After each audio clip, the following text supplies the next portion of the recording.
Assalamualaikum warahmatullahi wabarakatuh. Perkenalkan, nama saya Diah Lukita Fatmi dengan NPM 718112762 dari kelas 2018C. Di sini saya akan memaparkan hasil dari analisis yang saya buat dengan dosen pengampu Bapak Imam Hidayat MAP dengan judul Kegagalan Kebijakan Larangan Mudik Lebaran tahun 2021 serta dampaknya terhadap hubungan sosial masyarakat. Oke, langsung saja ke latar belakang. Pada pandemi coronavirus disease atau sering dikenal dengan COVID-19 merupakan krisis kesehatan yang berskala dunia. COVID-19 membawa dampak yang signifikan di semua lini kehidupan, mulai dari aspek ekonomi, pendidikan, penyelenggaraan pemerintah, serta sosial masyarakat. Berbagai kebijakan dikeluarkan oleh pemerintah dalam upaya menekankan laju penyebaran virus COVID-19, mulai dari menerbitkan berbagai aturan dan protokol kesehatan, seperti kampanye cuci tangan, wajib memakai masker, atau work from home atau study from home, atau pembelajaran daring. Jadi banyak pembatasan sosial berskala besar atau yang sering disebut dengan PSBB, hingga kebijakan pelarangan mudik lebaran. Alasan mengapa saya memilih ini karena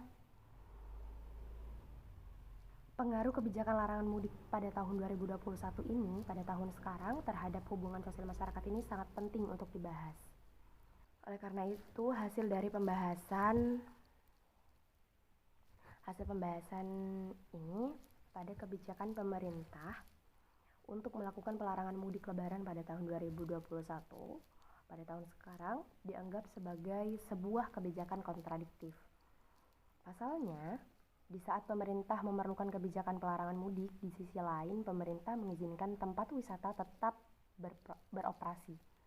Mengizinkan tempat wisata dibuka sama halnya membuka peluang terjadinya kerumunan masyarakat.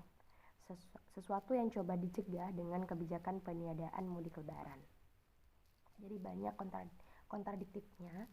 Kalau misal mudik ditiadakan, mengapa tempat wisata harus dibuka, padahal sama-sama menimbulkan kerumunan. Kebijakan pelarangan mudik untuk mengendalikan mobilitas penduduk atau memutus mata rantai penularan COVID-19 telah gagal. Alasannya mengapa? Karena kebijakan tersebut dianggap gagal sebagaimana diungkapkan oleh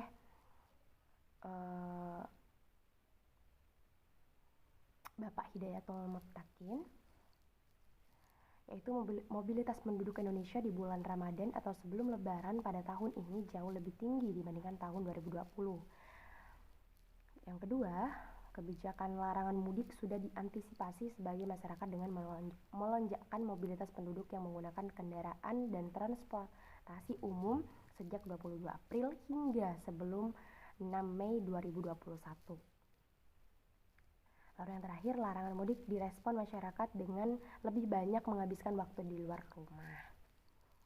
Jadi memang banyak hal yang harus benar-benar diwaspadai. Untuk tidak menimbulkan kerumunan, kita harus benar-benar memutar otak bagaimana caranya kita bisa menjaga diri sendiri dari kerumunan masyarakat. Jadi kalau misal kebijakan publik ini sangat-sangat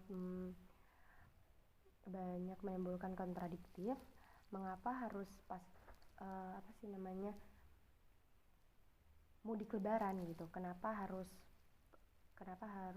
di saat seperti ini gitu? Padahal tempat wisata tuh dibuka, terus juga kafe-kafe dibuka. Itu saja yang bisa saya sampaikan.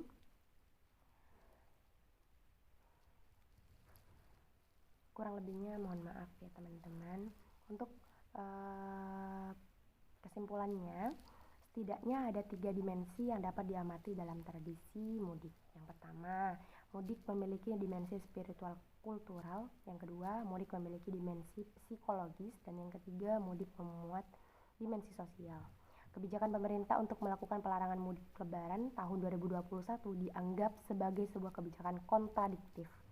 Pasalnya, di saat pemerintah memberlakukan kebijakan pelarangan mudik, di sisi lain pemerintah mengizinkan tempat wisata tetap beroperasi.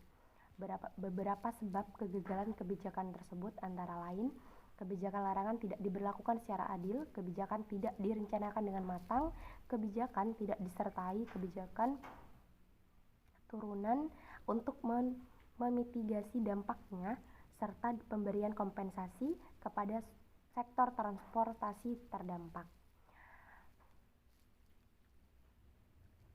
Saran dari saya, jika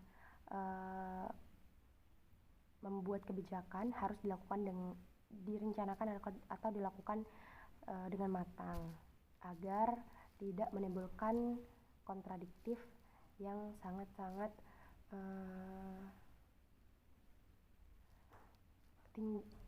maksudnya sekarang ya seperti itulah, seperti sekarang. Baik, terima kasih.